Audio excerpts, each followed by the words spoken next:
And we should be live. Hello. Welcome. Welcome, Ed, Alex, Jeff, and everybody else who's there. Hope everybody had a good week. You're not going to welcome me? Welcome, and welcome back It's not to leaking. George. It's leaking into the bowl.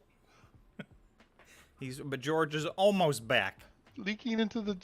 My wife comes and starts yelling at me right as we go live. She's throwing dishwater at me. How could you? It's been that kind of week. How's everyone? Did anybody miss me? You were missed. I missed me. I missed me. Now everybody can pick on me. Because you remember the Fonz? You remember that?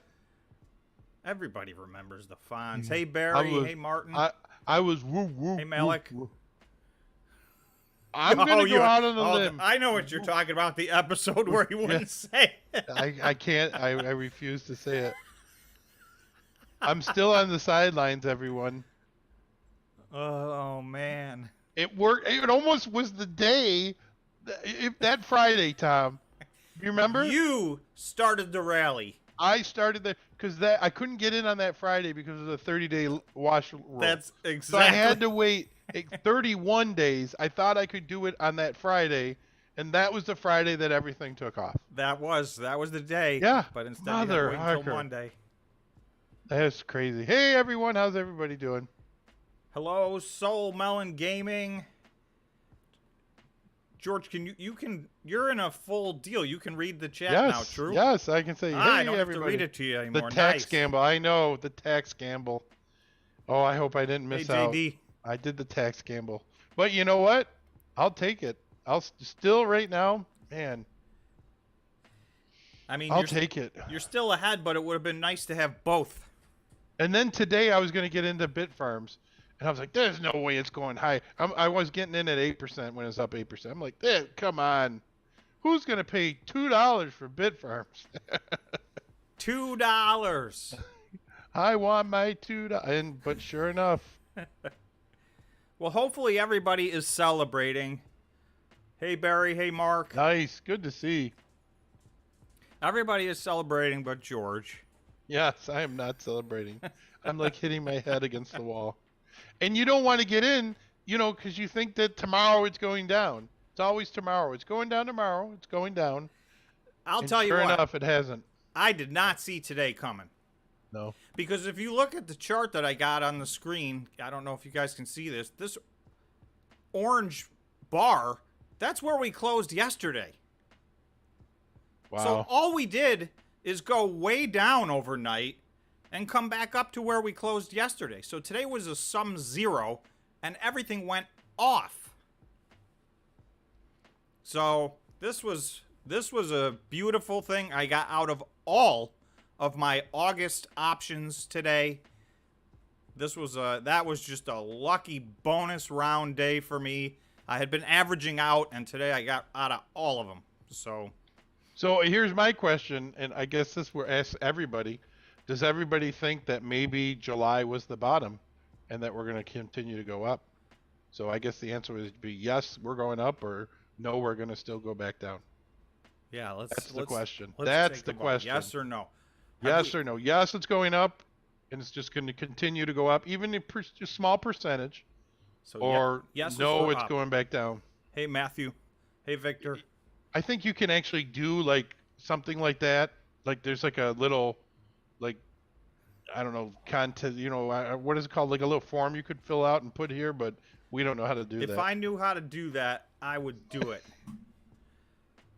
Hold on, I got a button. Wait. And I don't know if we have any miners here that actually mine, but did anybody look at the price of the 104s? Or the Bitmain, or what are they called? Tom? The S19Js and then the Pros. Yeah, the S19J 104s. I found a place, and then if anybody needs this information, this was courtesy. I want to say it wasn't Seth. It was a person that I don't know his name. Real nice kid, We were talking at the conference when we were listening to the 4 Bitcoin miner guys talk. I'm sorry, I forgot your name, but And he gave me got a information. hold of us, and Oh, did he? yeah, he left us a message. And he is the one. This is a company that he's used because I told him. I said, I'm a little nervous about buying Bitcoin miners because, or even Ethereum miners, because you get scared. Give all these people. I just did a poll, Dude, everybody. nice. Look at this. This is Tom. The first talking investing poll of all time. Nice. We'll hit. Oh, look at the numbers already. Yes, 83%. Wow. Uh-oh. 73%, 27. Mixed results. Wow. I think, personally, I'm saying we haven't hit the bottom. That's my humble opinion. So, George? But I think we're close. I think there's going to be one more. I think there's one more in this, and then it's going nuts. Maybe I'm hoping. Oh, yes. You ever think of, I'm hoping we have one more. That's the wrong kind of hopium. We're all hoping the other way. Miguel. Oh, come on. Tom, This cannot turn to a 50-50. You guys can't do this to us. We're 60-40, Tom. Yes was running away with it, and now all of a sudden it's all tightened up. Come on, guys. Am I allowed to vote? I don't know if you're allowed. You can't vote. Steven can vote. I vote. Oh, wow. It's a close one. There we go. Yes. The people will decide. That's the bottom line. Miguel, I know the market's green. It's we forgot what that looks like. This has been an unbelievable. I'm going to show some of the run-ups. A few of these stocks, and a couple of them just got going today. There's still some that are lagging, but some of these things are, I mean, if you want to say people can say I told you so. And mostly my videos are more about the company than the stock, but, I've really been all over Marathon for their lack of performance, but I'm going to bring up their stock because feel free to laugh at me for not being in this run. Are you guys in Marathon? Did anybody catch this run? Because, well, this is 15 minutes. I got to get to the one day. Whoa! Yeah, if that gives you any idea of what's coming. Wow, look at that thing. So, this was July 5th. That's 1 month and 1 week ago. This is where we closed. Today, we're up over 250% in Marathon in the last 5 weeks. And yesterday, it was up 267. So, at one point, although it closed lower than that. So, this is its high it's closed. Up 250%. So, this is not financial advice, but if I was holding Marathon right now, I would sell it. But that's just me. Because, oh, yes, is at 72%. Because some of these run-ups, even if these stocks have bottomed and they're going up 250% in 5 weeks, I think you can expect some pullbacks on a few of these stocks. And Marathon was, I mean, this was the runaway, but look at what Hut has done. See, that looks like nothing, right? But it's not nothing.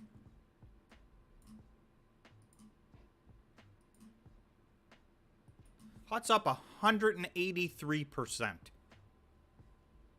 in that from that exact same time frame, from July 5th, 5 weeks ago. That's almost the day I got out. Does anybody have tissue? I mean, that was like literally almost the when did you get out? It was. I don't want to say. No, it wasn't. It was the end of July. Oh, was it? Oh, that. Wait, no, no, you're right. You're right. It was. No, because what was it? July 29th, I could get back in. So it must have been June 29th. So I didn't get at the very bottom, but I was close to the bottom. That's right. You didn't hit the very bottom. Wow, 75, 25%. 75% we've already hit the bottom. 25% no. All right, go yes. Wow. Oh, there's a couple. I'll start reading the comments for you, Tom. I'm just going to kind of read anybody that has a question. When do you think this one I want to know myself? When do you think Marathon will have 10 exahash running? No, seriously, I'm not trying to be a jerk. I'm just asking the question. I think that they will not be at 10 exahash at the end of this year. Really? You don't think they'll be there? I think they will not be at 10 exahash up and running. In fact, yes, that's what I think. That's as far. I was going to go further than that, but that's it. Let's I'll just leave go it there. at that. So here's my question though, Tom. Because they've said all along, like, they've said, 6 exahash by July of 2022, I think is what they said, 6.5. And this could be wrong, just so you know, but I'm pretty sure they were right around there. At what point in time do they get sued?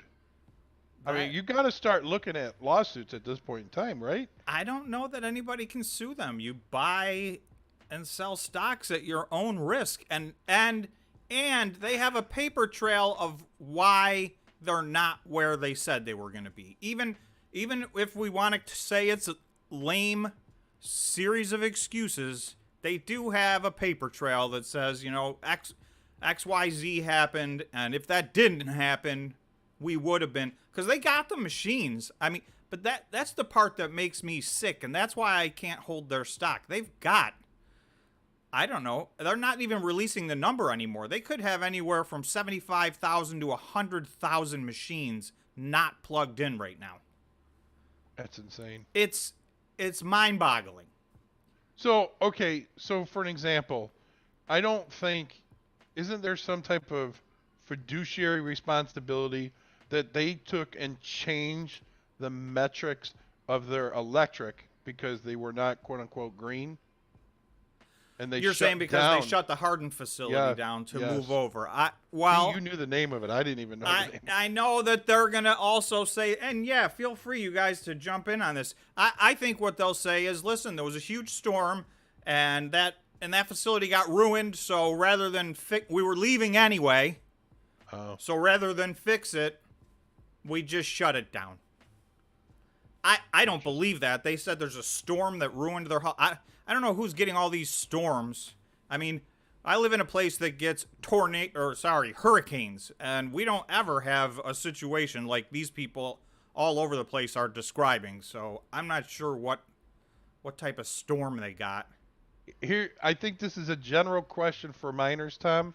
Now that we've had a big run, do you see a big pullback happening, or do you think the miners are now finally going to start recovering back on the road to their true valuation, sour melon?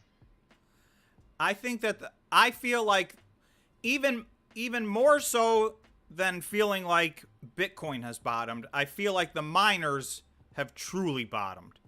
So I think they'll have a pullback, right? Because they've been going up I just showed a couple that just pretty much went up in a straight line. You don't go up 250% and not have some kind of breather, or 180% for HUT. So I think they'll have a pullback. I don't think they're going to revisit their lows, and they definitely, in my opinion, I would be stunned if they hit new lows at any point in the future, because the price, and here's why I say that.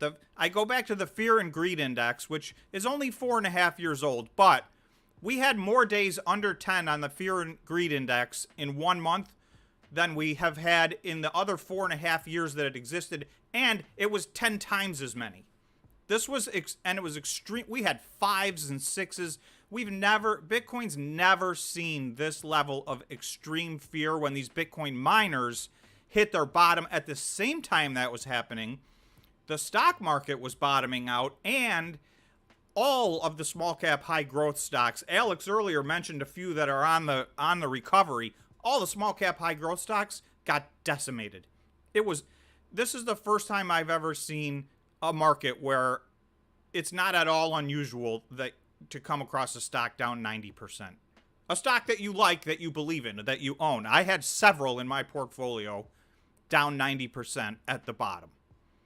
So that is not normal. So while this might not have been the worst crash of all time altogether, for the small cap high growth, I've never seen anything like this. And I'm gonna tell some off-air comments that Tom made to us during all this when it was happening. because I was going to tell Tom that he should stop doing something. He's like, no, I want people to learn this is how hard the market can honestly be. And if you can hang through a hard market like this and still hold your head up and start, returning some of the loss that everybody's had, this is how you make money. This is what they call them, diamond hands, I guess they call it. This is the diamond hands, and it's a fine line between, you got to have conviction in your stock, because there's a difference between holding a garbage stock until the bitter end or holding a stock that has great fundamentals. I mean, to me, I'm going to use Bitfarms, and that I did a lot of options on Bitfarms, because if you guys watch my daily updates, I've been saying for quite some time, it was stuck at $1.50. That was like a brick wall, and there was just nothing between $1.50 and $2. So I felt very strongly that run was going to happen, and it literally, we closed today at $2. So I've gotten out of all my Bitfarms options. But to me, those are the moves that are like, Bitfarms was having outstanding operational update after outstanding operational update. They did make a financial mistake that set them back a little bit, but operationally, I think they're the second best miner. If somebody asked you that question, you think they're the second best miner? Well, I mean, Core Scientific's the biggest miner, so best might be the wrong word, but Core Scientific is a monster. They're mining more than double everybody else, and it seems like they mined 45 yesterday. So they do their daily update on their page. So they're starting to trend in the right direction, and it looks like they're getting healthy. They had bottomed out to a level that was unbelievable. But out of everybody else vying for second, and really the three companies that were supposed to be vying for first place were Core Scientific, Marathon, and Riot, because those companies are multiples larger from a balance sheet standpoint. And from a purchase order of equipment standpoint. But Bitfarms has managed, they mined 500 Bitcoin last month. That was second place by far. So hang on real quick. Hey guys, if you're new to the stream, please like it and share it. That'd be great. Do me a favor, answer the question that we have on the forum, which is, did Bitcoin hit the bottom? That's what we need to know.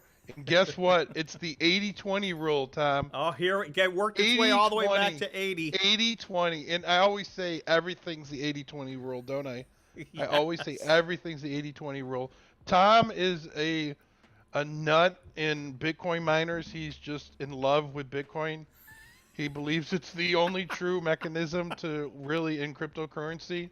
And unfortunately, I believe he's right. I'm not going to go so far as to say I'm a Bitcoin purist, but I will say when you and I went to the Bitcoin convention in Miami, by the time we were done, I was half converted to being a Bitcoin purist.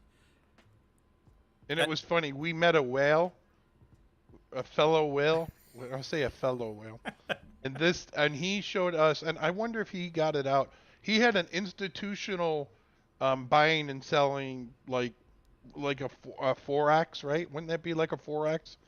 And yeah. When we were there, when he was there, he made like, I don't know, in the matter of like 5 minutes, he made like $14,000. Just as a demonstration, he's like, here, I'm going to buy 5 right now, and now I'll sell them. And I'll sell them. I was just like, unbelievable. He goes, yeah, I just do this all day. I said, what's your average day? I usually make over $100,000 a day. And it's the program he was there trying to sell to everybody. Right. And he was telling us that sometime in the next month or two, he's going to have a retail version coming out. That's what I'm looking forward to it. And thanks, Alex, for picking on me that you bought my HUT stocks. Really appreciate that. Love you guys. Really do. Will Bitcoin pass HUT 8 on stock price? Billy asks. Bitfarms pass HUT 8. Because of the discrepancy in shares, I don't think they're going to pass them on stock price, but I think they really should catch up to them in market cap. They have two very different formulas. I did a video on HUT 8 today. If you guys didn't see it, you should check that out. They just released their second quarter earnings. They have a totally different formula, and I got to tell you, my knee-jerk reaction to their press release for their quarterly results was I was not pleased. But I read through the results, I read through the financial statements and footnotes, and then I listened to the conference call. And by the time I was done, I'll say that I'm converted. Obviously, the market loved that quarterly earnings because they've gone ballistic. But it took me a minute to digest. And the main reason is, and a couple people sent me this note like, hey, aren't you worried they're going to fall behind in the exahash rate? And the answer to that is one worry that I have. They scaled back. They've been saying 6 exahash by the end of the year all year. Well, they just switched that to 3.35 exahash. And and what they did, but when Jamie got done explaining it and what they're doing, I don't have a problem with it. All the machines that they're going to have at 3.55 exahash, they've already bought them all. So now they're just waiting for deliveries to come in to get them to 3.55 exahash, and they're keeping their money, and they are looking for deals or steals. And she basically talked about, she said, we're going to organically grow to 3.55. And then later she kind of slipped in. She said, we are actively looking for inorganic growth. In other words, potential mergers or acquisitions as other people falter. These are still hard times. Even at Bitcoin 24,000, with the network difficulty level where it is, if you don't have the latest and greatest machines, even the 17s are no good anymore. Hang on, Crypto Jenna. I guess it's Jenna. Is it a good time to still buy Bitcoin mining stocks? Tom loves this question. Tom, not financial advice. Is it, or is it too late? It's not too late. I will tell you, I would be careful right now. And well, hang on a second. Let me interject. It's all what your growth is. If you're thinking, so give us a 1 year, maybe do like a 3 month, a 1 year, 5 year, you know what I mean? Yeah, if it's a long, particularly, that's right. That's a great point, George. I think long-term investment. So I do two things. I don't day trade. I swing trade with options when I feel like the opportunity presents itself, but that is the smaller thing that I do. I'm a buy and hold. So, if you ask me if it's a good time to buy HUT right now, I would still say yes, because I think it's going to be multiples higher than this 5 years from now. However, it just ran up 183%. So maybe, today might not be the best day to buy into HUT. So that's the decision. And this gets back to the dollar cost averaging concept. So I know everybody probably feels like that's boring and they're sick of hearing it, but I would not FOMO in now into Marathon that's up 250%. If you think that's a great company, put 10% of your money down now, and then wait a week and wait a week and wait a week. And just so you know, Marathon has not called me to help them fix their construction problems. Just so you know. Well, that's my background, many years. It's called foot and ass. And sometimes people have it and some people don't. I think your stream could be messed up, Tom. I know. I don't know if you can hear me or not. Yeah, but it looks like I don't know frozen. if I can hear you on the chat. You're going to have to ask your Can everybody hear me? Let me know if you guys can hear me. Oh, I was thinking of something. 77 people watching. Only 24 people like our stream, Tom. Come on. That's the problem. All right, hold on. I got a button for that. Let me hear the button. Subscribe, like and please. Subscribe. I don't know why my screen is frozen, and I lack the technical capabilities to necessarily... Let me tell you what Tom does, and this is the thing that I love about Tom when it comes to understanding Bitcoin miners, or specifically any stocks that you like. He studies these. He doesn't just come and make a decision and say, hey, you need to buy, like for an example, Bitfarms. He will actually research the snot out of it before he says this is the company to buy. And when I say research the snot out of it, I'm talking he does deep dives. Like he'll find out all the locations, he'll find out the energy consumption, he'll find out all this stuff that I think is meaningless because I'm a gut buyer. I don't know how many of you guys are gut buyers, but I'm a gut buyer. So that's what Tom does. So one of the things that we were having a conversation about during the downturn, I guess is what we can call it. They can still hear you, Tom, I believe. Okay, good. I'm frozen. Is loud and clear. Is you ready? I'm ready. The 10K challenge. I was teasing him. I'm like 10K to 0. He goes, you know what? I'm still gonna get it to 100,000. He almost said he would guarantee it. He goes, but I am not backing out. We're not backing out, and it's a good. If I had pulled when you said pull, yeah, we're up. I mean, it's still way down. So I'm down 44% right now. So I know a lot of you guys are actually beating me. But I was down at one point. Oh man, close to 65%, and it's because the timing couldn't have been worse for me. I invested and I did dollar cost average in over a 6-week period, but at the end of that 6-week period, Bitcoin, and it was a lot of high growth stocks. Those stocks went on the worst run they've had in 50 years. And I had no more money to dollar cost average in. So I've also, not only am I back up to down 44%, but I have $1,500 that I've managed to pull out and put on the sidelines. So I am waiting for a little bit of a pullback myself to get back in there. I'm going to get that thing back up to 10. That's the first goal. And then we're going to keep it going. And I got an idea to run 2 simultaneously next year. So I got a good idea for that. Well, and here was one of the things Tom said. We had a very frank call in July, and Tom goes, just answer me this. How long can they keep the pain on Bitcoin? And I said, Tom, I'm going to be honest. I'll be honest to everybody in this right now that's watching this. This is going to be the truth of how long I believe they can keep the pain on Bitcoin. And that is going to be 2 years. I think before the halving, they can still mess with us. After this halving, I don't think we can ever see the price that we currently see. But that's only my personal opinion. Because the halving is really going to cause a lot of havoc to the network. Not necessarily like price inflection, but cost inflection. And when you have major costs that go up, you can't have something that's worth nothing. Or we're going to all be broke. Right? Thanks, Colton. You hear that? You're glad to see me back. Yay! Someone likes me. And someone just won't cough. Voyager cough. Voyager.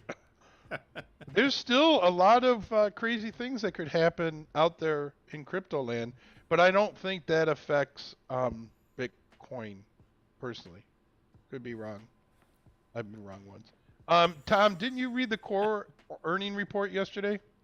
Core Scientific? Yes. Yes, but I have not listened to their conference call yet. Okay. So I want to reserve judgment on my deep dive until I listen to their conference call. Do you know what core Bitcoin cost is for mining right now? I know what they say. This is one of the things. Okay, so here's my frustration with Core Scientific, and it's going to take me some time to do this. They have a significant business hosting in addition to mining. So their electricity cost, they divvy that up between the 2 business segments, but they do not disclose that distribution in their financial statements. So I have to make a certain series of assumptions just to figure out.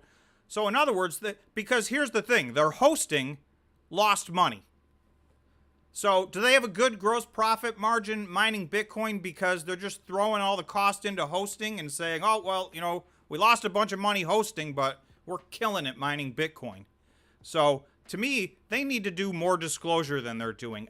It's nothing they're doing wrong from a technical standpoint. I just, as an investor, that's a very simple. They even have segment disclosing, but they don't disclose the difference where how much electricity goes to each segment and how much depreciation goes to each segment. So without that information, all you can do is you can kind of do the math yourself and make a guesstimate, but I don't know what they're doing. So I don't have any way. I don't like that at all. Tom, I need you to do me a huge favor. Yeah. I want to do a new poll. Let's see what the end of this poll was. A new poll? We're going to go a double new poll. poll? Yeah, we're going to do double poll in one day. 83% believe we hit the bottom. 20% believe we have not. I am sitting on 6 figures of money. I won't tell you how much, but it's 6 figures. I want everybody's advice of what I should buy based on what it is. I'm going to throw at least 30K into it, and based on whether they would buy Core, Bitfarm, HUD 8. What are the 4 choices? HUD 8 and you want to pick the 4 choices? yeah, let's pick the 4. So I think I have to like, do something to this poll and now there's some, and I'm going to do this for Eric, by the way. Eric's saying Mawson is going to take off. It's 84 cents. He's got 25,000 shares. Mawson has been beaten down into the ground. They are, if you want to jump on one that's a lagging stock, so we'll just take a 1-minute break and get back to your new poll. Okay. While everything else is up 60%, 100%, 200%, Mawson, they're up You gotta keep going. a stunning, well, it's 40% now. They were actually down. What day was this? This is July 27th. Yeah, I mean, they have lagged so far behind everybody else. In the month of July and the month of August, like, they're in dead solid last out of all Bitcoin miners from a stock performance standpoint. So, you know, if you've done a deep dive on Mawson and you feel good about what they're doing, they got some issues, but they could get through their issues. And if they do, then I agree. I mean, they're under $1 right now. And I got to be able to buy them after hours too. I don't know if I can buy Mawson after hours. Can I? Yeah, Mawson's. Yep, they're not over the so counter. Here are my 4, which I know nothing about Mawson. Just so you I'm know. going to end this poll officially. Okay. We got 72 votes. 83% say we have hit the bottom. Thank you for your participation, everybody. And don't forget to join us on the Discord. We have a Discord. And I got bad news about Discord, but I'll tell you off here. Oh, okay. So 4. So Bitfarm, Core. I don't even want to say HUD or Mawson. How about those 4? So pick whatever the highest is. What do you want? Bitfarm? Bitfarm, Core, HUD 8, or Mawson. Am I saying that right? Mawson. This is a strange. This is a strange. I know selection. it's a strange list. That's me. I'm weird. I'm the only one that still has Lux portfolio or Lux, whatever it's called. And I didn't give up my HUT. Yep. I should do HUT. You know what I should do? You want me to add one more? I don't know if I can add. One more, not HUT. Hive. If you can do one more, Hive. Who should I buy? And this is going to be me getting back into the miners. Who should I buy? I don't know who I should buy. You guys are going to help me out here. Either I'm going to hate you all or love you all. This is not financial advice. You guys have no... Let's get ready to risk it all. Sorry. This is, would you pick Bitfarm over HUD 8? Bitfarm. Here we go. I'm going to even vote on mine. I don't know. There's some other really good companies that aren't even on that list. But I know, but you got to pick 4. I hear you. You got to pick 4. Hey, Shaman, how are you? And if you join Discord, I will actually show you that I purchased them because I know how people say they're going to do things and they don't do it. So if you join Discord, I'll throw it up in the general thing. But I'm going to do it. I got 11 minutes for this poll, and I'm going to buy it right at 5 o'clock. So you're going to buy it today? Right now. All right, but you're not going to go all in. No, I said like $30,000-ish. Okay. So, but Bitcoin is finally starting to slide. They're down 0.36%. Oh, so that could. All right, let's go to the 15-minute. That's the one day. My theory is that we were going to have a pullback on Bitcoin, and I thought it would happen earlier today. And Lunar, anyone Lunar? Ground control to Major Tom. You remember Lunar? Anybody? Lunar? Ed is saying CleanSpark. We haven't even talked about CleanSpark. I forget about CleanSpark. And you know what? They were the nicest people, too, at the miner. Hey, at the jury. Bitcoin. They were so great. Those guys were awesome. Remember, the miners are still down 80%. Is Hut a good long-term investment, Martin asks? I think. What do you think, Tom? Hut? Is Hut? I mean, Hut's one of my high conviction plays. So for me, the answer to that is yes. I will tell you, I sold all of my options today. Well, all of my August options. I still have some other options. Hut? Look at Hut winning. Sorry, go ahead. And I bought one stock. I only bought one stock today. And you guys know for the last 8 or 10 weeks, I've been averaging in like crazy. So, I kind of feel like I filled out all my positions. But I bought CleanSpark today. You did? I did. I should have put CleanSpark up there. Damn it.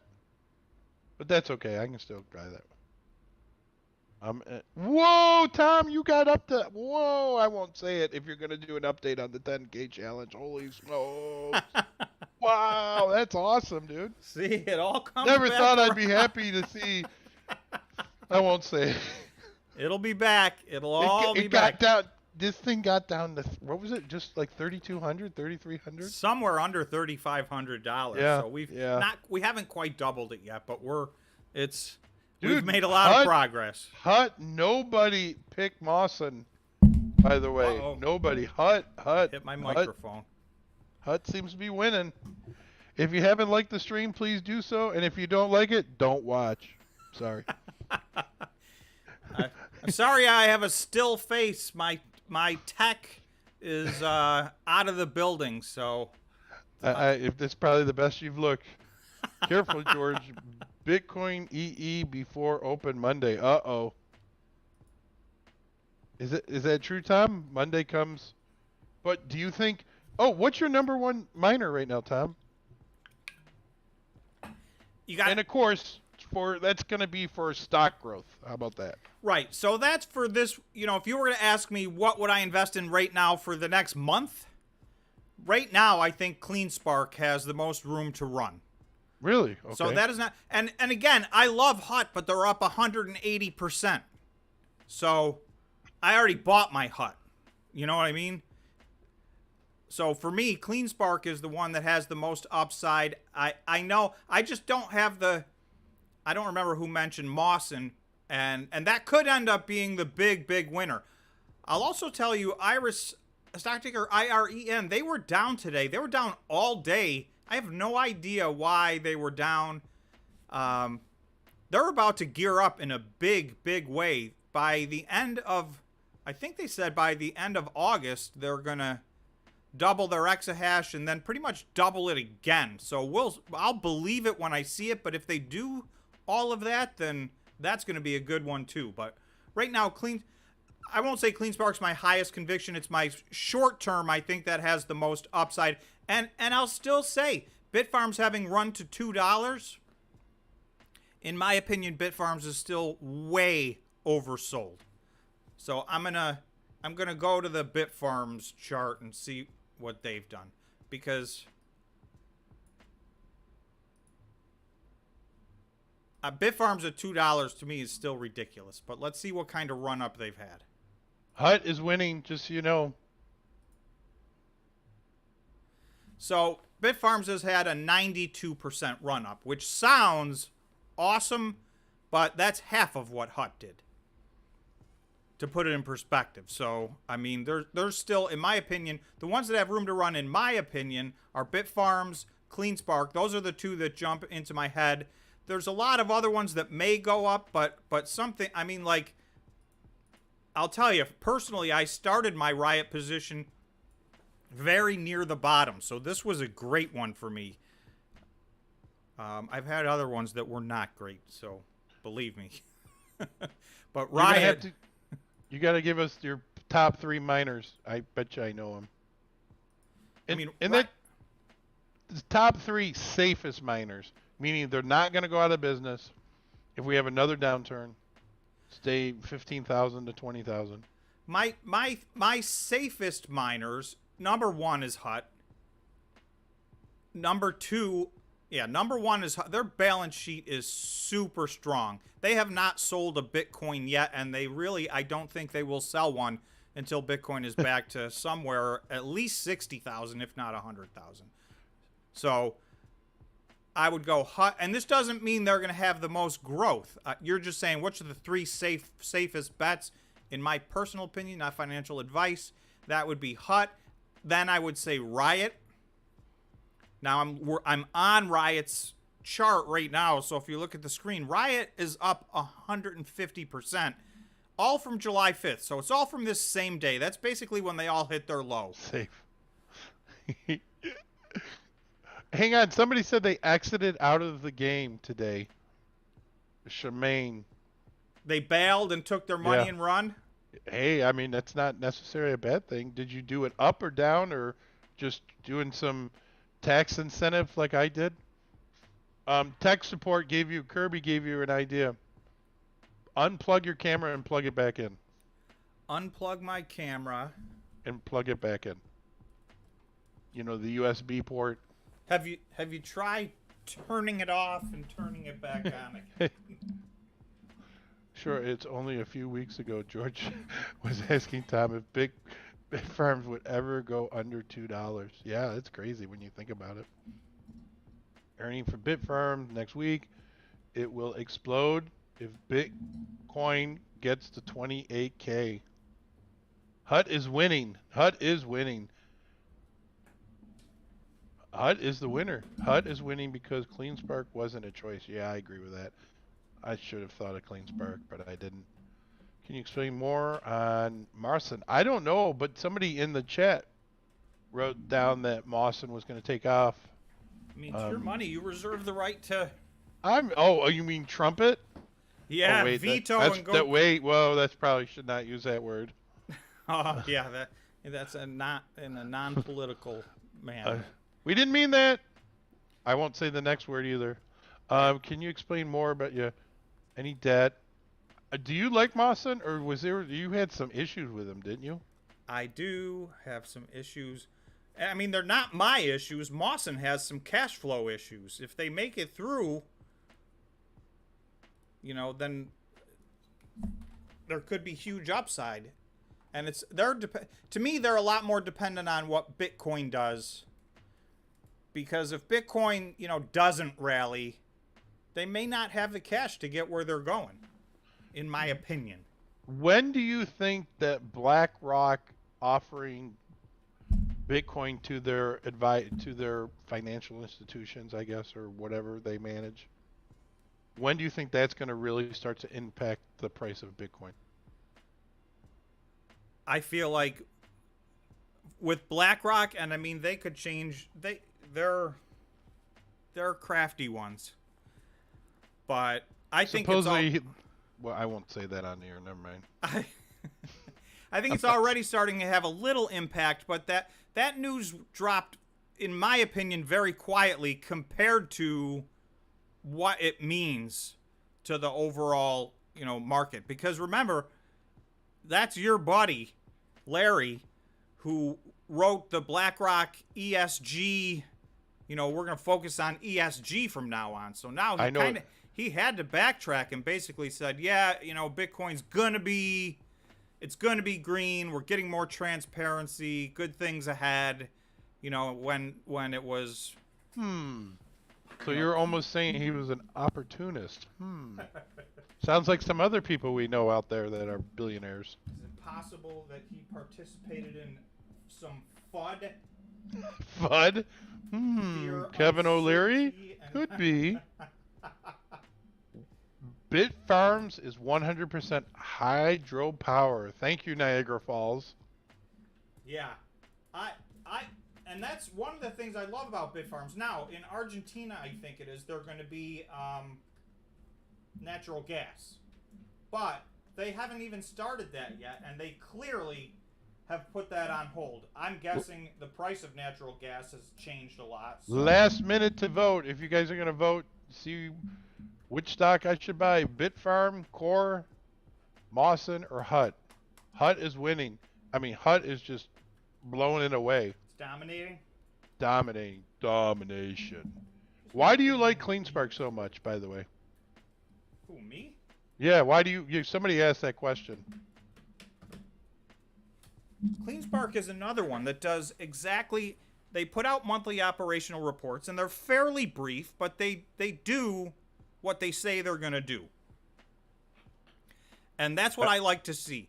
They've got a target. They continue to increase. There's only two companies, and it's CleanSpark and Bitfarms that have continued to increase their exahash every single month all year in 2022. So in a year that should be massive, massive growth year for all these companies, many of them, their exahash is going in the wrong direction. So those two companies have pushed forward every single month.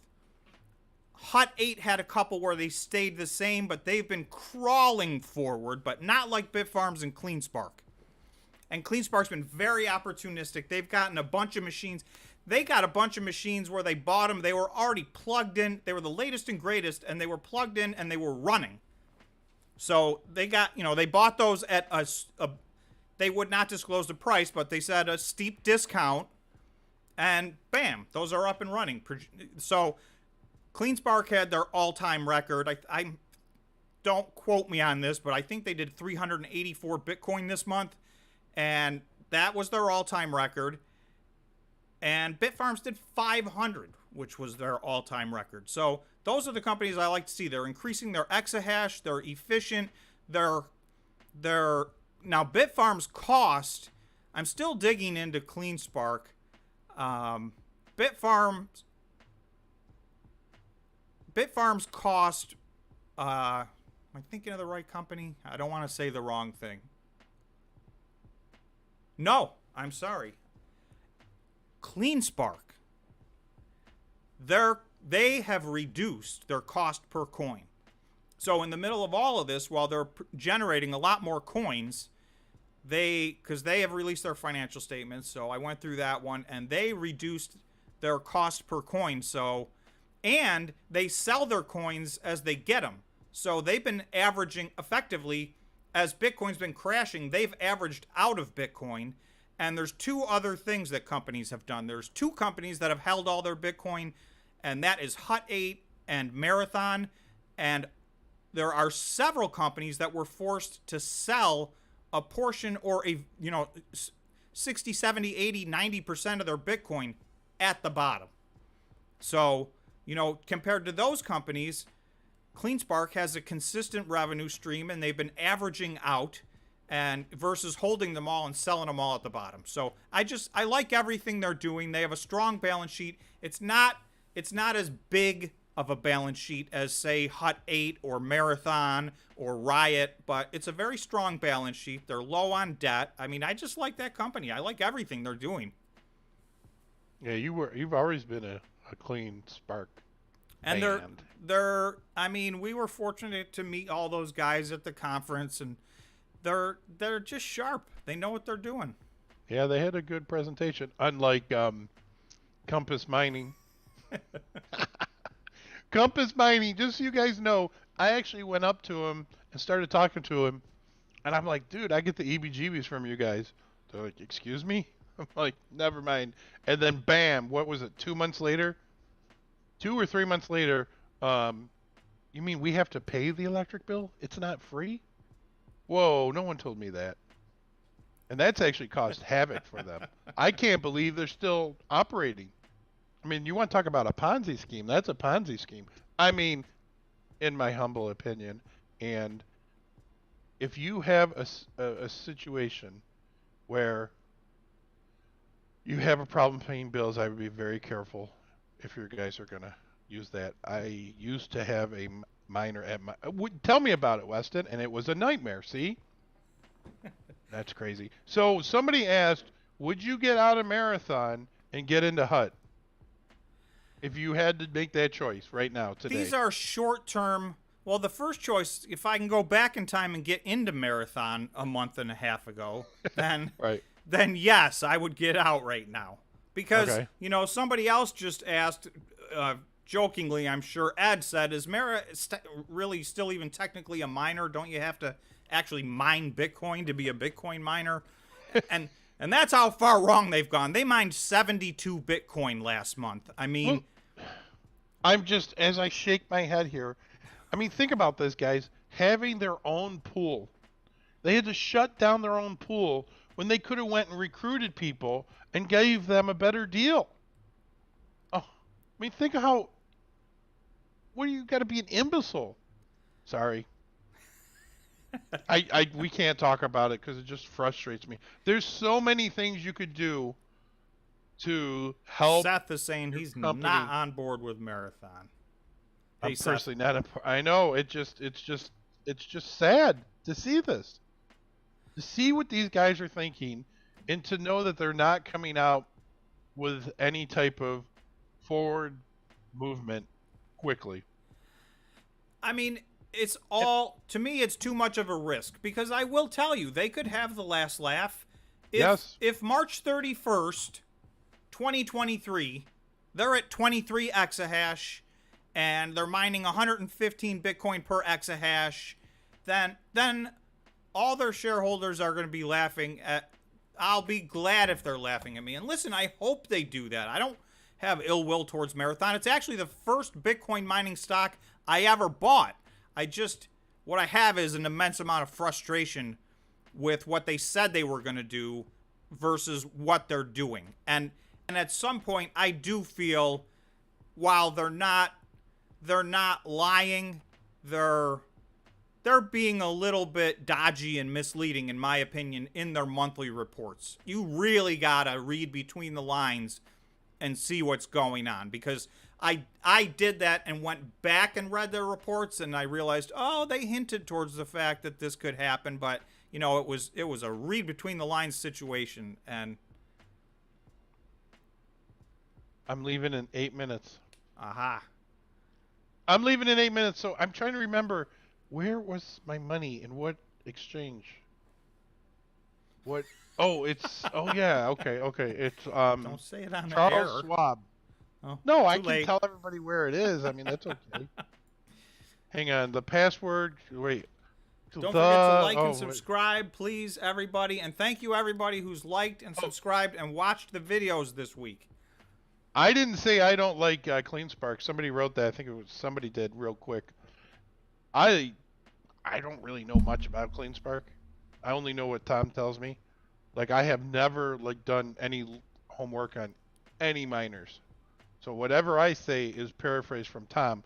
What I said from a business view is that you should sell, if you make 100 Bitcoin and it costs 50 Bitcoin to run your business, then you should sell that 50 Bitcoin, because I think that's the right thing to do from an investor's point of view. I think an investor understands, look at, I make 100 cars, I sell 50 cars, even though the cars could be worth more next year, you still have to maintain a business. And that's how capitalism works in this free trading in market that we currently have. Well, you cannot forever rely on debt and equity. Yes, you can't. And I think that's the mistake that a lot of these miners have done.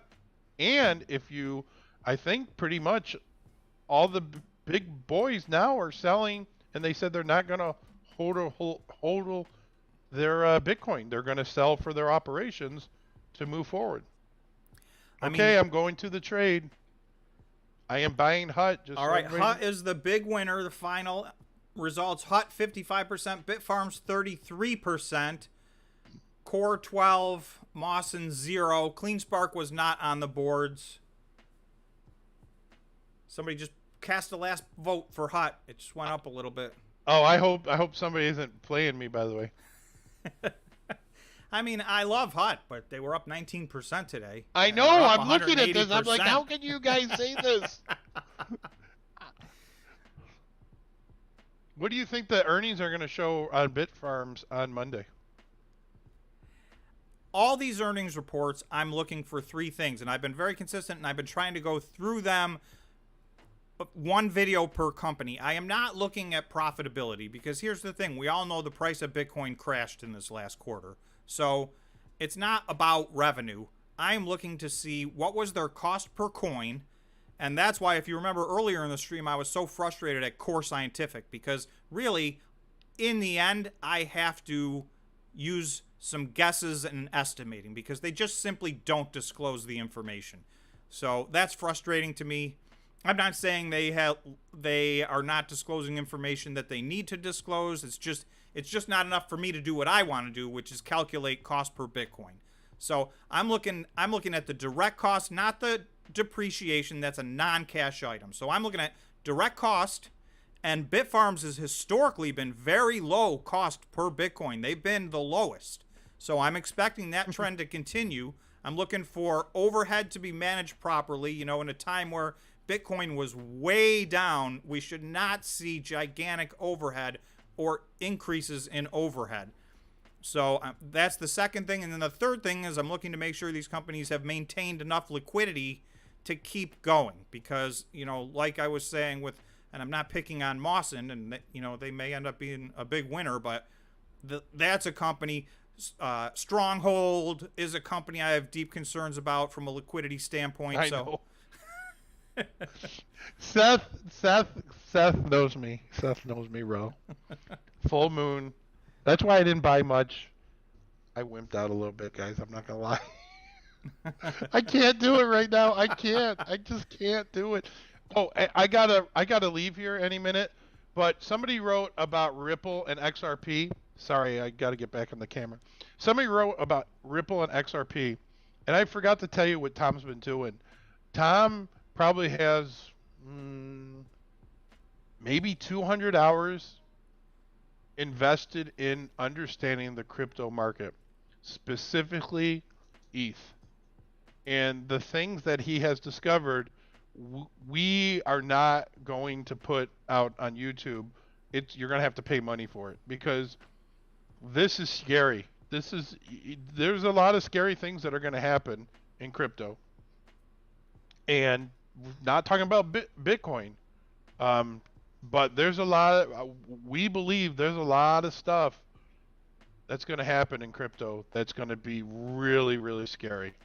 I mean, we can't really, Tom, I don't think Tom really wants to get into it too much right now, but this is, you know, you know, when a coin does nothing, you know, you get exactly what you paid for. You know what I mean? And there's a lot of pump and dumps out there. And the utility of a coin, if you have a good utility of a coin, then obviously, you know, the coin has some functionality over the period of time. But it's ugly. It's just ugly. There's just, I mean, we think that, what was the name of that coin that went under, Tom? Not Litecoin. What was the name? Luna. Terra Luna situation. Yeah, we think the Luna was just the beginning. And it's sad. But, you know, absolute power corrupts absolutely. I don't know if you guys have ever heard that statement before. So I cannot explain right now, because we are probably... Thank you, Corey. We're how much longer do you need, Tom, do you think?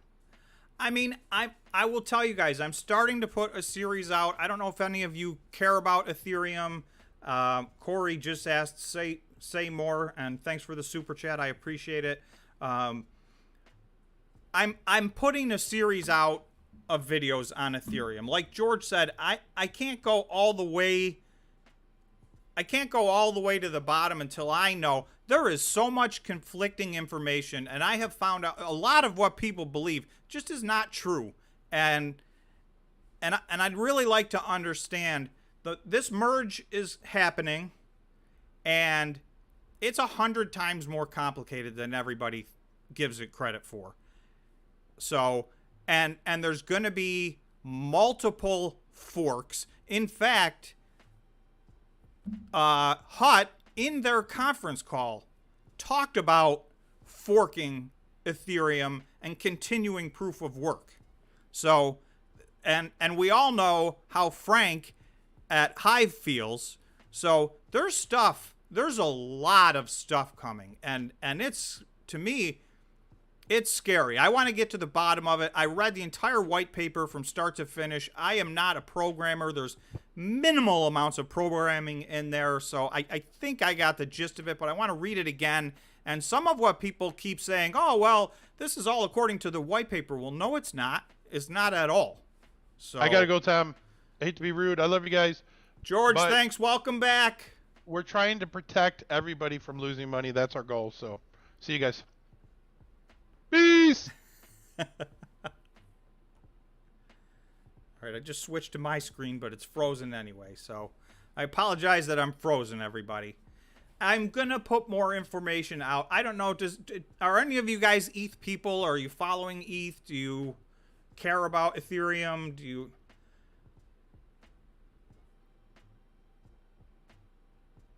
Alex is saying buy. Buy what? Oh. Well, Eric is saying bye-bye George, but Alex looks like he's saying buy something.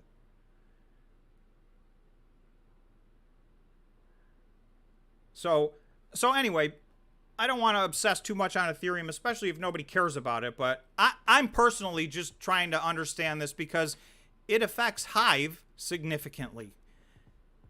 Hut 8 has a workaround, basically.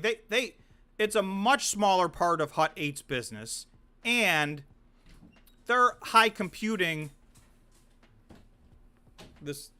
Sorry, my technical is here. This hasn't worked the whole time for some reason. All right. They have a high computing center that generates revenue. So they have 10,000 state-of-the-art NVIDIA GPUs, and if they have to, they can just move that over and use them over there. So one way or the other, I think this will have a very minor impact on Hut. But Hive, this will have a very big impact on Hive. So that is why I'm trying to get to the bottom of what is going on. Oh, I think I might be back. All right, I'm back. Thank you, tech support. Remember to subscribe to the channel, please, everybody. And join the Discord if you haven't joined the Discord. JJT Peters saying ETH, Polygon, XRP, and Solana. I'm in. Barry saying you're back. Yes, oh, and I think now I'm gone again. I was back and now I'm gone. Clearly we're having some type of technical difficulty. I'm digging into Ethereum. I like Polygon. I mean, obviously I spend the vast majority of my time watching Bitcoin because I'm trading in the miners, and, you know, that's 95 to 99% of what they're doing. Martin's saying, I agree, Tom. Buying Hive stock right now is dicey. And Hive was up 14% today.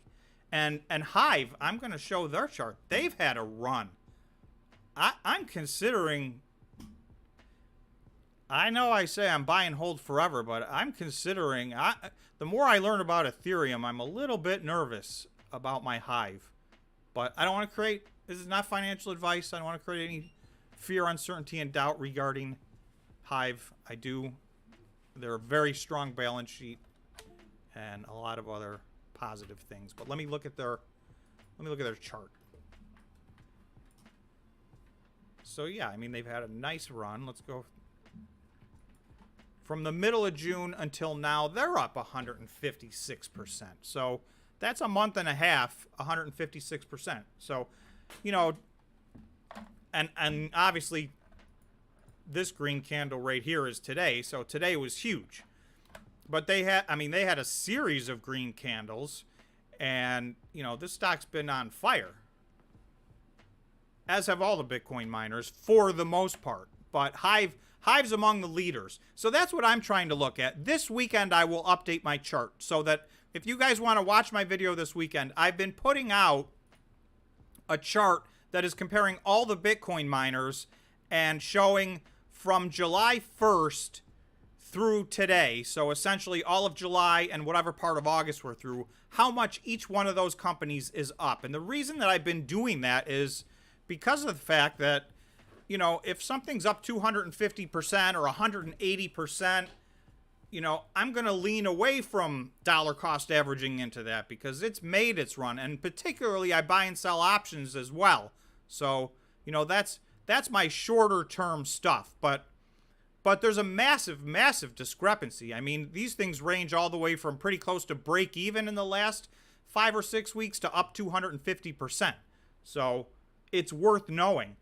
And then obviously you got to know about your company, and you got to know about. I like Hive a lot. It's just this Ethereum thing has me a little freaked out. That's why I want to learn more about it and totally understand what's going on there. No, the biggest thing I can tell you is everybody who's saying definitive things about this merge, I believe, is misinformed, because nothing is definitive yet.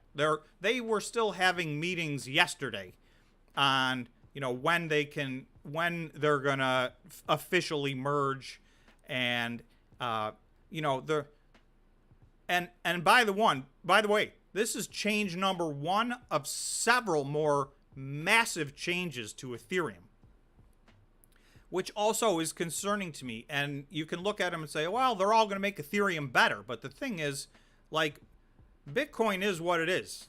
That's Bitcoin. And yes, there are mechanisms where they can make minor changes to the programming and efficiencies, but the important rules of Bitcoin have not changed, and they're not going to change. There's going to be 21 million Bitcoin. We know when all the halvings are. We know how long it takes to generate a block, right? So, I mean, it's between 9.5 and 10.5 minutes, depending on whether or not the network is ahead or behind the efficiency level. So all of that's going to remain the same for the next 100 years, and there's going to be no new Bitcoin. Nobody knows how many Ethereum there's going to be a year from now, or 10 years from now, or 100 years from now. There could be less Ethereum than there is right now. First of all, there's already 10 times as much Ethereum as there is Bitcoin. And I have no idea what their plan is going forward. And I know they don't either, because they have already said they've mapped out a series of massive, massive changes that they're going to be making.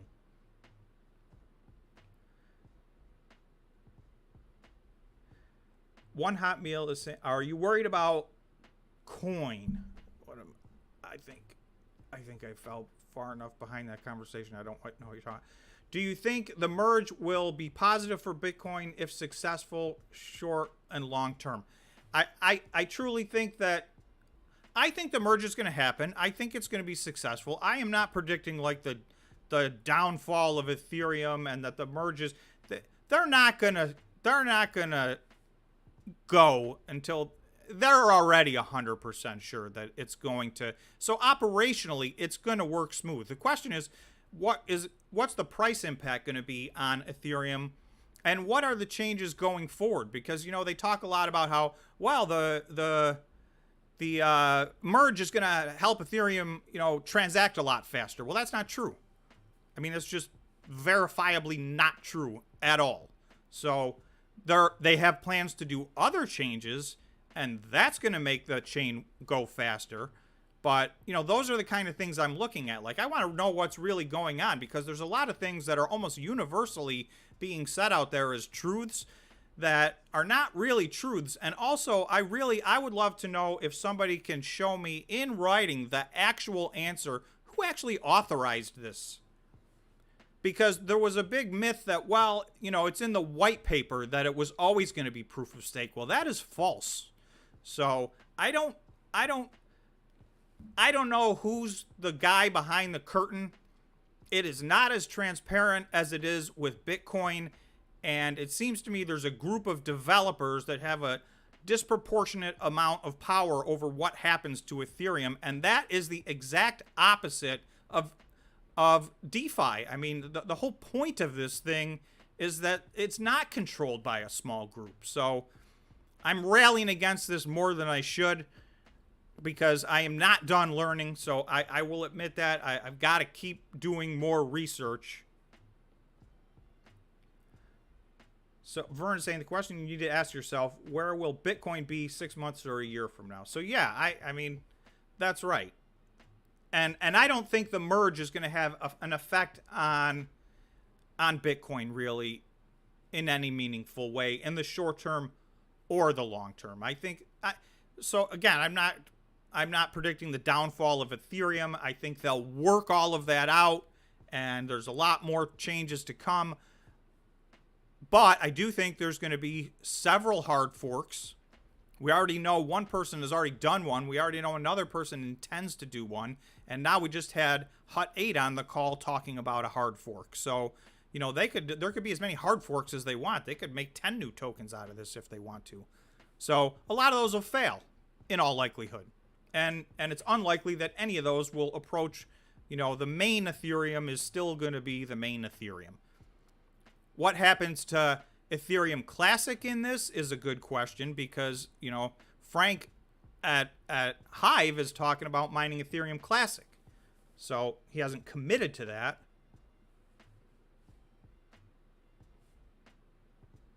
Yeah, Alex is saying it's that he's vitamin butyrin, but I know who you're talking, Vitalin butyrol or whatever. To me, it feels like Ethereum's his world and he's dictating it. So I don't know if somebody can show me how there was some kind of vote that this was going to move to proof of stake, because here's the thing. There's $100 billion worth of equipment that now has no use or significantly less use than it had. So did any of the, I can promise you this, 100% of all the people mining Bitcoin are against this merge and switch from proof of work to proof of stake. I mean, that's just as simple as 100% of the people are against somebody stealing their wallet. I mean, it's a given.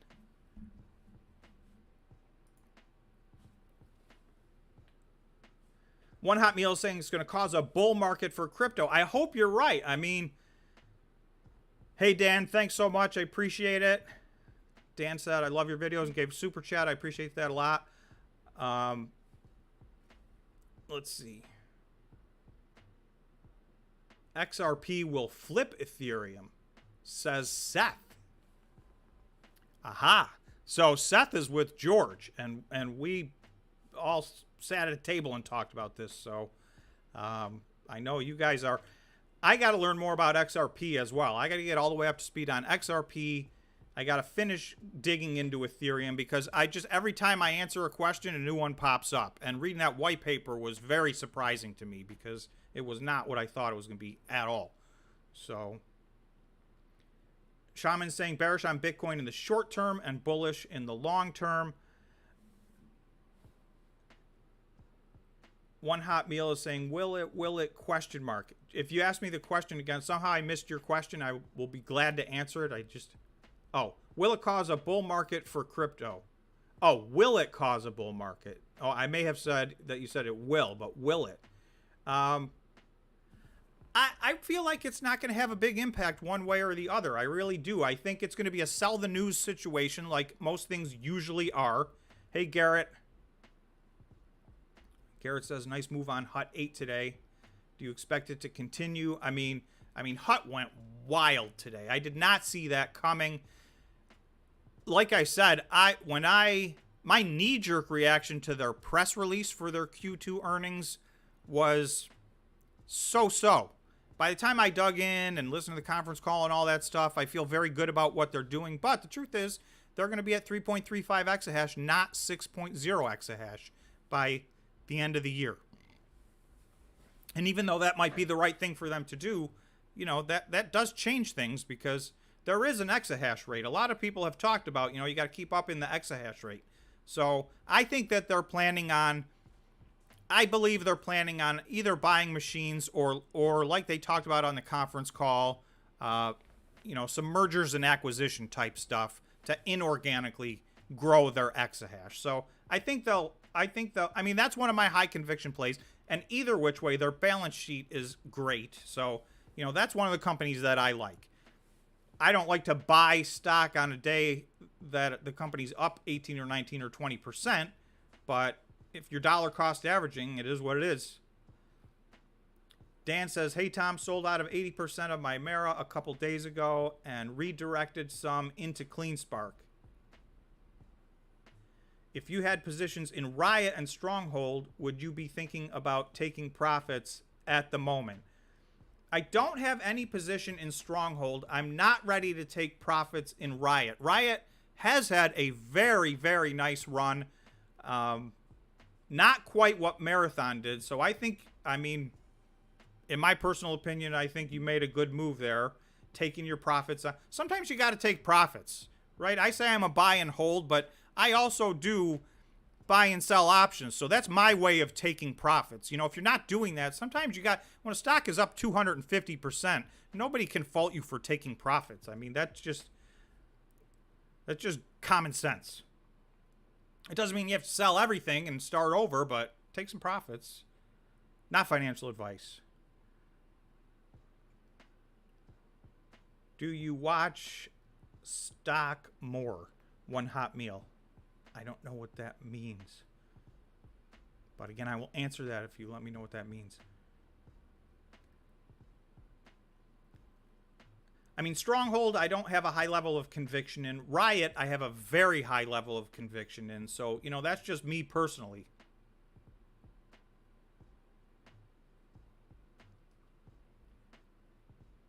Dan said, thanks, thank you, thank all you guys. I appreciate everybody. And I'm going to press my subscribe to the channel. If you're not already subscribed to the channel, please subscribe.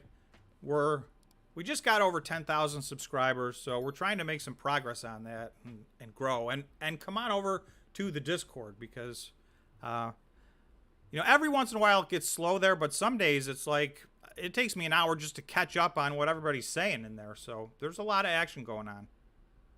Garrett's saying he probably means Stockmo. Oh, thank you, Fat Albert. Hey, I answered one of your comments. You had left a comment, so thanks for the comment. I did leave you an answer. Great channel, buy leaps on miners. Yeah, and that's another thing. Like, I have, in addition to holding the stock, I do have some leap options, and those I do not trade in and out of. I treat those just like I would treat a stock. So those are buy and holds for me.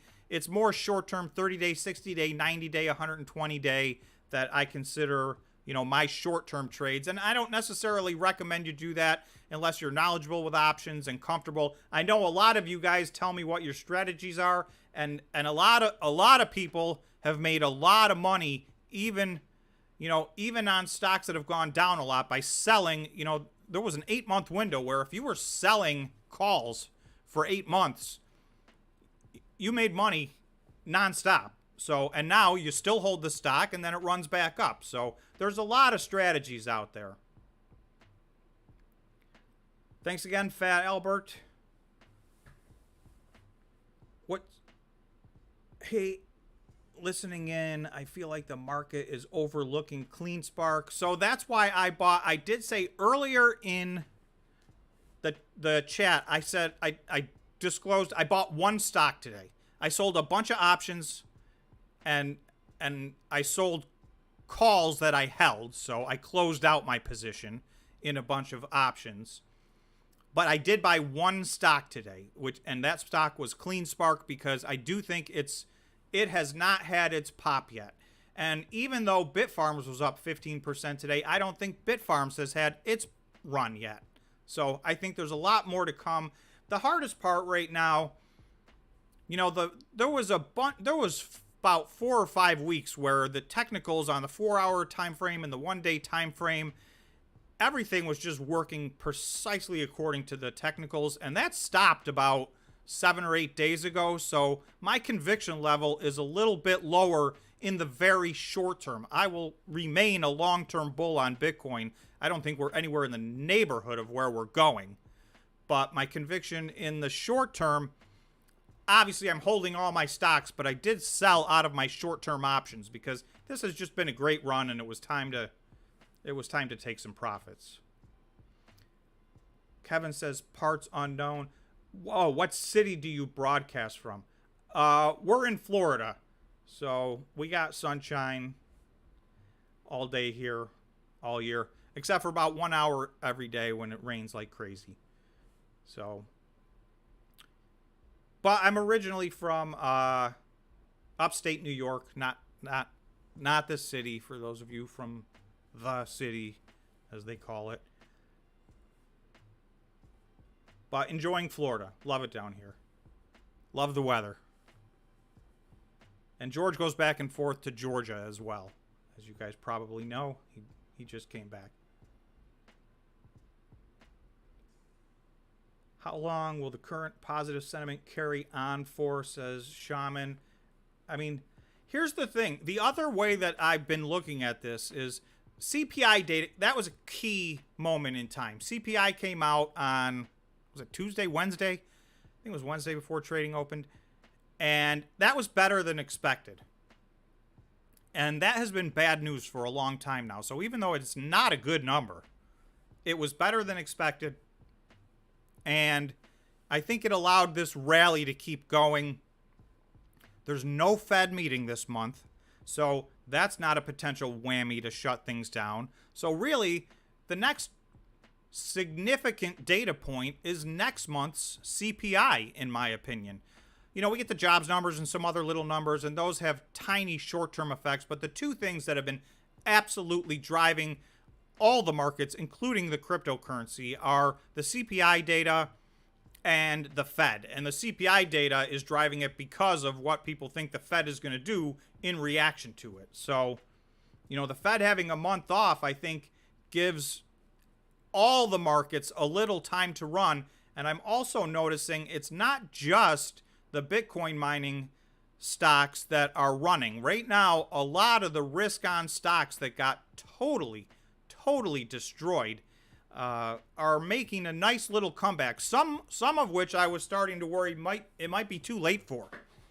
Like Fubo, for instance, has had a massive rally. And that's a company I like a lot, but the math was not working for them because, you know, as their stock continued to go down, they are going to run out of cash. So they need to raise cash. So this run up they've had in their stock price, if I was them, I would do an at the market offering Monday and get some cash in the door because they need it.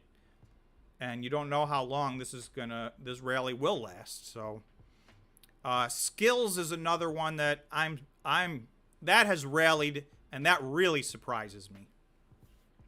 So I've done a bunch of videos on both of those companies. Skills, if you watch my Skills video, you'll see 1 quarter at a time I continued to lose confidence in what they're doing, and they just simply are. It's not their business model. Everybody says, well, their games stink. Well, I don't know that. I don't play them. What I do know is they spend more money in marketing than they have in revenue. And that is, forget any of their other costs, just marketing. So they're basically paying people to play their games, and they're paying them more than they're getting paid. So until they can fix that problem, that's a company that I don't feel good about. Thomas is asking thoughts on Riot. So Riot is now one of my biggest positions. And I had sold all my Riot and Marathon a long time ago. I started buying into Riot. I didn't start buying into Marathon. And I know they've had an even bigger run up. So you can say I told you so. But I'm more comfortable with Riot's business model. So I have not sold any of my Riot. And I don't mess around as much with the options on Riot and Marathon because those two in particular, the premiums are massive. So it's harder to make money on those options. And right now we're in a situation where the stocks are moving so quickly to the upside, I don't want to sell calls right now. I suppose I could sell puts. That's about it, though. I don't... And that always scares me as well. Shannon's saying Tom 10K challenge must be looking good now. It's looking a lot better than it was. I'm still not back to 6,000, but I'm just getting back there, and I was down under $3,500 at the bottom. So I got wrecked, but I kept going. George and I had a conversation earlier. He was like, just shut it down. I'm like, no, we'll get there. Don't worry. So that had a very nice week this week, and I'm hoping the rally continues. I mean, one good rally could get you all the way back to break even. That's the whole point. I just waded through all the pain. I'm not getting out now. Riot seems to be executing well, but on Form 10Q is late and could drop any moment. Yeah, I'm not thrilled with them missing the 10Q deadline. So I have not done this in a long time, but I started my career as a CPA doing public accounting, doing audits on companies like that. And So it always frustrates me when a company misses. A company of Riot's size, I don't know why they would not have their 10Q filed. But I didn't sell any of my Riot. I'm just frustrated that it didn't come out the day they said it was going to come out. And I know there's a 1,000 reasons why that could be that have nothing to do with good performance or bad performance. So it's just, they're a little late. It is what it is. But hopefully it will be good. Jury's saying we all got wrecked. Yeah, over the first 6 months, I think you're talking about. I mean, from January 1st to June 30th is the worst first half of the year in 50 years. So it's just a bad run. I mean, that's bad timing. Nobody knows. That's not something I can predict. I'll tell you that. So Alex is saying, Tom, the market has been great 3 days in a row. Predictions for Monday, another green day, momentum building, CPI getting better. I'm cautiously optimistic. I got George in one ear kind of rooting for a pullback because, he wants to jump back in. But it's like Alex just said. I mean, that CPI data came out. It was positive. I mean, it wasn't glowing. It wasn't awesome, but it moved in the right direction instead of the wrong direction. And that's really all we needed it to do, is just stop moving in the wrong direction. So, and like I said, there's nothing, no Fed meeting. There's nothing to whammy this situation for a little while. So there is some room to run, but sentiment seems very shaky right now. So I have less conviction. I'm just going to go to, let me go to,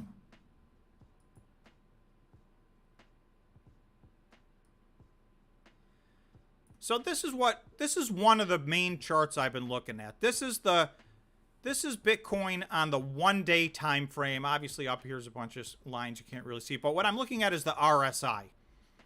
The RSI peaked July 19th. So that's coming up on a month ago.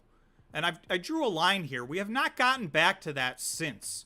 So momentum on the daily basis is waning. And the 4 hour is even worse than this. Having said that, 2 times, so on this day where we finished below the line at, let's see, we finished at 59 on that day. At one point on August 8th, the RSI was up at like 64 in the middle of the day. It just pulled back and closed. It keeps doing that. There have been 2 or 3 days where it goes right through here and then it pulls back before the close, of the daily candle. So every single one of these keeps. However, I do have this, ascending line of support. So we kind of in a wedge here. So something's got to give. I'm hoping it breaks to the upside. I do think. I mean, we've come all this way. There's no reason we can't get to 70 on the daily RSI. And that, to me, that would be the run back up to 28,800. So that is what I am hoping for.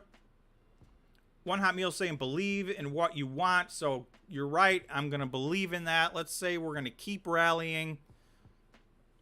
And I think there's every chance. And I'm not going to panic if there's a day or two where we pull back. Because you guys can see, I mean, Bitfarms up 15%, Hut up 19%, Hive 13.7%. Even the ones that underperformed, if you will, Cleanspark was up 5.5%, Riot was up 4.3%. Everything was up today on a sideways day. So from that perspective, this was a very positive day. So I'm going to take, and this was a positive. Hopefully everybody's going to have a great weekend because this was a killer week for Bitcoin and the Bitcoin miners. More so for the Bitcoin miners, which is why I say my conviction that they have bottomed is much higher. I believe the Bitcoin miners have long since bottomed. That doesn't mean you're too late to the party.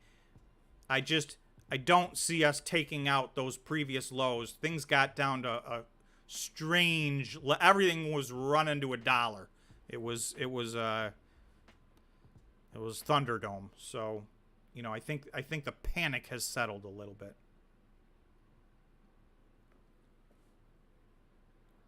Do you think all the Bitcoin miner stocks behave in the similar way on trend? And do you think that they all tend to align with the NASDAQ? So my answer to that is I do not think that. And I'll put out, if you watch my videos from this week, at least once a week, I put out a video showing what all of the Bitcoin miners have done since July 1st. So now we're about 5.5 weeks into that, and they are not all behaving the same. For a long time, they were very correlated to Bitcoin, and Bitcoin was very correlated to the NASDAQ. That trade was working for a while. I think we are in the middle of the NASDAQ and Bitcoin getting undone. They have traded together, and that is what has happened. So, you know, I can't deny that has been a trend, but there's correlation, but I don't think there's any causation there, and I think that's going to break.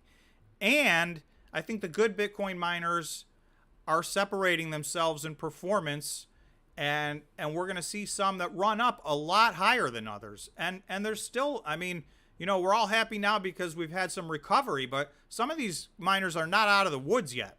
So I don't know that they're all going to make it. I mean, if you would have asked anybody 6 weeks ago, most people were saying half to 2/3 of these companies are going out of business. So nobody's in that mindset right now, but, you know, while we have bottomed out, that doesn't mean everybody's going to the moon. So I don't think they're all behaving. I think that's why it's ultra important to know your stock and pick your stock and have conviction in your stock, because they are definitely not trading all the same right now. Seth saying the pullback will be at the 0.618 retracement. So, I mean, I'm waiting. Yeah, and that's why I'm saying I'm not going to panic. If we have a little pullback, that's not unnatural at this point. We're not going up in a straight line forever. But I do think we've got almost another month until the next CPI numbers, and they come out before the next Fed meeting. So that's our window. We probably have 4 weeks where there's room for this to get back to 28,800. So that's my target price if we can keep the momentum going. Now, I will tell you, this is the chart I'm looking at. If we go below this line right here, in my opinion, and close a day below this line, and then more importantly, below this line and below 50, then I'm going to say this rally is over, and we're going to have to reset on the daily RSI and have a bigger pullback. But still, even that, you know, I'm talking about 2 weeks, 4 weeks, 6 weeks. Those are short time frames. I still remain, you know, by the end of the year, I think Bitcoin's going to be at a much higher price. 5 years from now, I think it's going to be substantially, it will not resemble the price that it's at today, in my opinion. Kevin's saying it's great that you choose July 1st. That looks to be the bottom. That or 7.3. I know, and I happen to pick July 1st, and I think you're right. That week seems like that was the bottom. And the run-up, I mean, I'll put the numbers out again this weekend. It's staggering. I bet there's now between 8 to 10 miners that are up 100% or more in that time. So that's a nice run. And yeah, I know they're still all down 80 or 85% from their highs from November, so it's not like everybody's made all their money back, but it's nice to have a double in a 5 or 6 week window.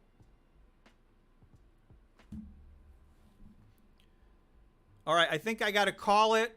So thank you, everybody. Thanks for watching. Thanks for watching the videos. Thanks for supporting the channels. Thanks for your comments, for your likes, etc., etc. I appreciate it. We have a great community here, especially on our live stream every Friday. I appreciate all you guys showing up. It's always a great conversation. For me, I hope it's a great conversation for you guys. So, and hopefully everybody made money this week. So have a great weekend. Thank you so much for joining me. And I will definitely be doing videos over the weekend. So I'll see you in those. And then